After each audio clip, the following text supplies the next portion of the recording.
তা তোমাদের কেমন বৌদি পছন্দ? কেমন আবার বৌদি পছন্দ?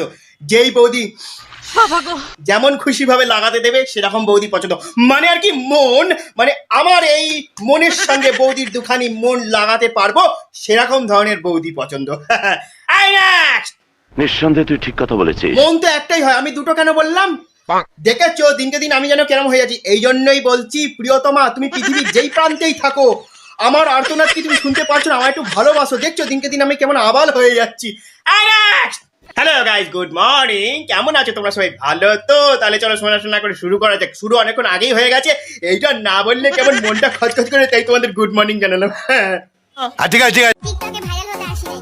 মন চাইলে লাইক দিবেন, না চাইলে উপর দিকে ঠেলা মারবেন। এই, কি বললে? চাইলে উপর দিকে ঠেলা মারবেন। ওপর দিকে ঠেলা মারবো? মানে শুয়ে ঠেলা মারবো না কোলে তুলে নিয়ে ঠেলা মারবো উপরের দিকে? কোনটা? মন চাইলে লাইক দিবেন, না চাইলে উপর দিকে ঠেলা মারবেন।